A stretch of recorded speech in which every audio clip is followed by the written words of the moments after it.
When it comes to music programs, the Metropolitan Division of the Salvation Army is richly blessed. In fact, the same could be said about the Salvation Army in most parts of the United States. We have many resources available to us: a great camp, established music programs at our core community centers, the Metropolitan Youth Gospel Arts programs. Thousands of young people take part of Salvation Army music programs all over the U.S., and many of them find a lasting relationship with Jesus because the music brought them through the door. We truly have been given so much.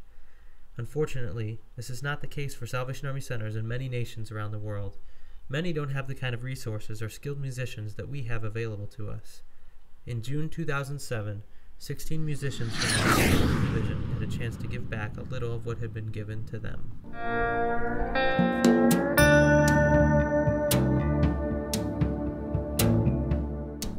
The site was the Pushchevoditsa region of the city of Kiev. Kiev is the capital city of the Ukraine, a country formerly part of the Soviet Union. In fact, most of the country still speaks, or at least understands, the Russian language, even though Ukraine has a language of its own. The Salvation Army in the Ukraine is small but growing, but they never had a music camp. This is where the Metropolitan Division stepped in to help. A select team, made up of 10 young people and 6 adult leaders, left Chicago for Kiev with the idea of leading a music camp for the Ukraine Division, their first one ever, and only the second Salvation Army music camp in all of Eastern Europe. Our team traveled a long distance and grew quite tired, spending over 11 hours in a plane, 2 hours in customs, and more than 2 hours on a bus.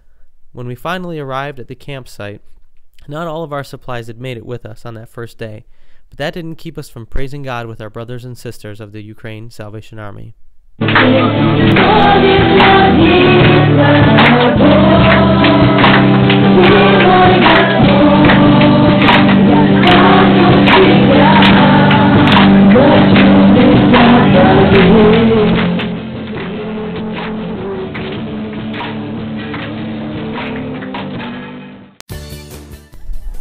After a good night's rest, the team woke up bright and early to lead the delegates through a daily schedule which consisted of a daily Bible lesson, 3 choices of elective classes including keyboard,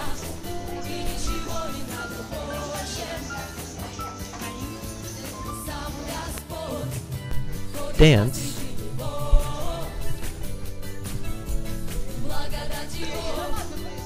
the ever-popular arts and crafts,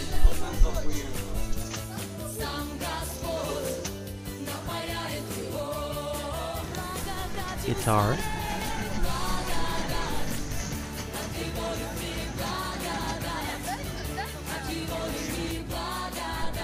drums,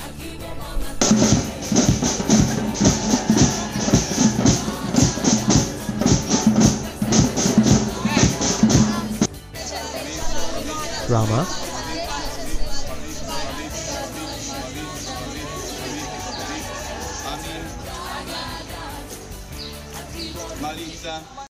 ready, play. and brass. 2, 3, 4. 2, 3, 4. 2, 3, 4.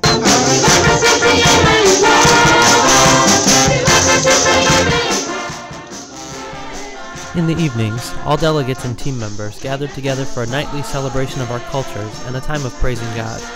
We soon realized that although we might have different cultural traditions or speak a different language, we are all God's children and we have much more in common than we thought. For example, the team was treated to a demonstration of a traditional Ukrainian game involving bread being hung from the rafters.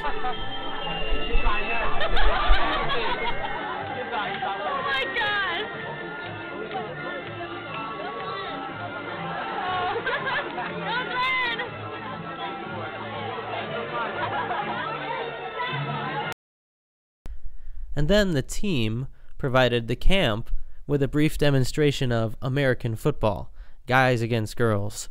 You can probably guess who won that one.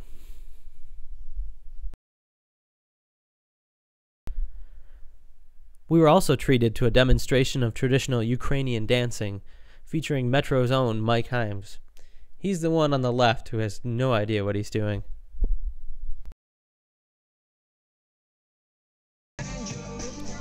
Eager to learn some traditional American dances, A few of us taught the Ukrainians how to line dance.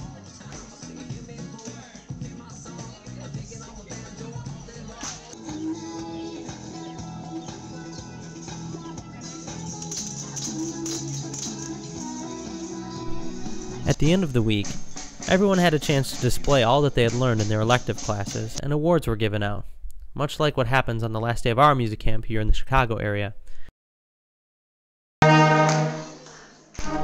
After the final concert, however, the campers were given the opportunity to present their talents for the soldiers and officers of the entire Eastern Europe territory as part of the commissioning exercises. Not only had the kids learned new skills, but they put them into practical ministry right away, and the crowd was amazed at how much they had learned in such a little time. After serving as the duty band for a United Eastern Europe worship service, the team of 16 was given an appreciative send-off and started the journey back home. We said our tearful goodbyes to our new friends, our students, the translators who had assisted us all week, and the youth officers from the Ukraine who worked to get the whole camp together.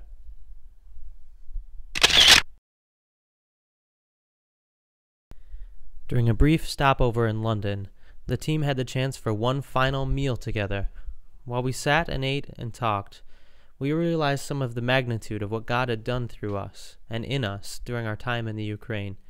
God had blessed us greatly, but not through the things that we had or abilities that He gave us, but He blessed us through our service, and more importantly, through the time spent working and worshiping alongside the people of the Ukraine.